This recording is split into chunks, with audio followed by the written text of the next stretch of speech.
Karen's frustration had reached a boiling point. After being blocked from my pond property, losing every legal maneuver, and watching her influence within the HOA crumble, she took her harassment to a new level. One morning, while I was away on errands, she crept onto my land and began emptying my rainwater tanks. Massive reservoirs I had carefully installed over the years. What she didn't know was that those tanks supplied more than just my lodge. They provided the water used to sustain the entire community garden the HOA proudly showcased in its brochures. By the time I returned, my surveillance cameras had already alerted me to her actions. The footage showed her opening the release valves, letting thousands of gallons pour out into the ground. She looked triumphant, as if finally landing a blow she thought would inconvenience only me. But what Karen didn't realize was that in targeting my tanks, she had sabotaged her own HOA's prized amenity. Without that water supply, the community garden would wither in a matter of days. I didn't storm out to confront her immediately. Instead, I documented everything: high-definition footage, timestamps, and even the license plate of her car parked near the tanks. This wasn't just trespassing. It was vandalism and, by extension, a potential civil liability that could financially cripple her and implicate the HOA for negligence if they tried to defend her. Once the evidence was secured, I made my move. I called a community meeting that same afternoon. The HOA leadership, Karen included, was forced to attend.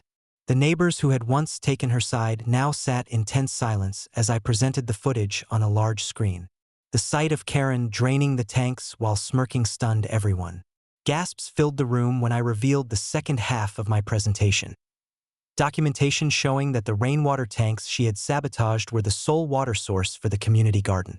Without them, the HOA's flagship project would collapse. Karen's face went pale.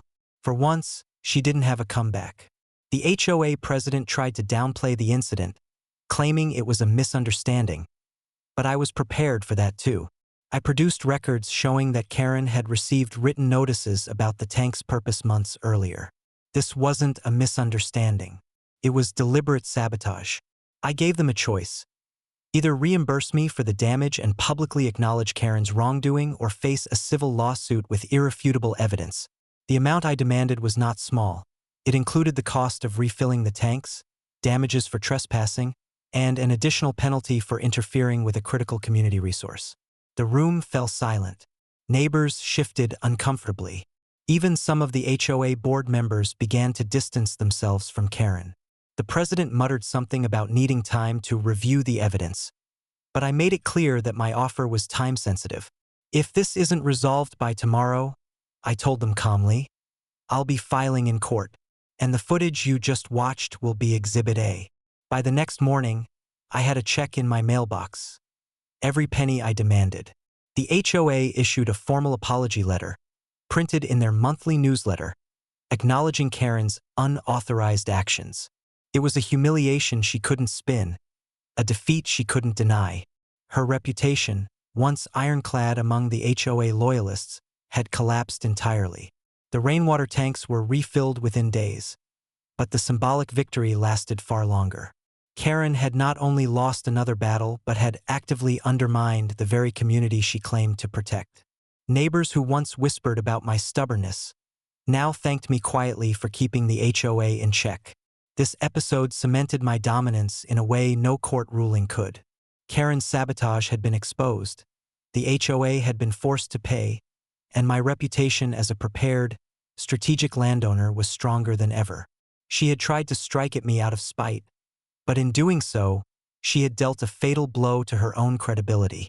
From that day on, Karen's presence at HOA meetings was subdued.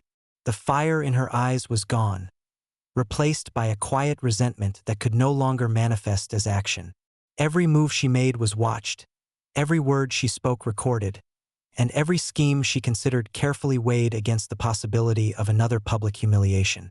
I had turned her act of destruction into a decisive victory, using the very resources she attacked to dismantle her influence. The HOA, once confident in its power, now walked on eggshells around me, and Karen's downfall was the cautionary tale whispered behind every closed door.